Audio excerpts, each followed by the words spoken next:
مبروك عليك، عندك التهاب غدد عرقية قيحي.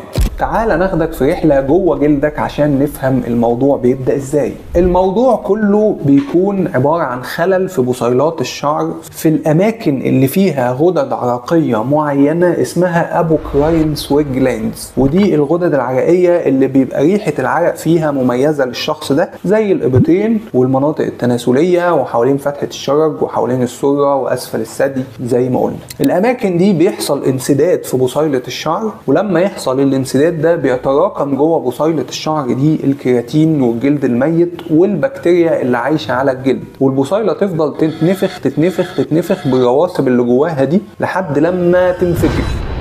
لما تنفجر والحاجات اللي جوه البصيلة تخرج لبره البصيلة، الجسم بيبدأ يتعامل معاها كجسم غريب. جميل.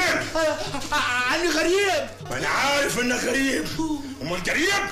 والمناعة بتهجم عليها وتسبب التهاب، بس المناعة هنا بدل ما تصلح المشكلة بتزودها أكتر، لأن هجوم المناعة على نواتج انفجار البصيلة ده هو اللي بيبدأ عملية تكون النوديولز والدمامل والخراريج اللي انت بتشوفها تحت الجلد عند مريض ال HS. فهمت حاجة؟ بص لو ما فهمتش عيدها تاني.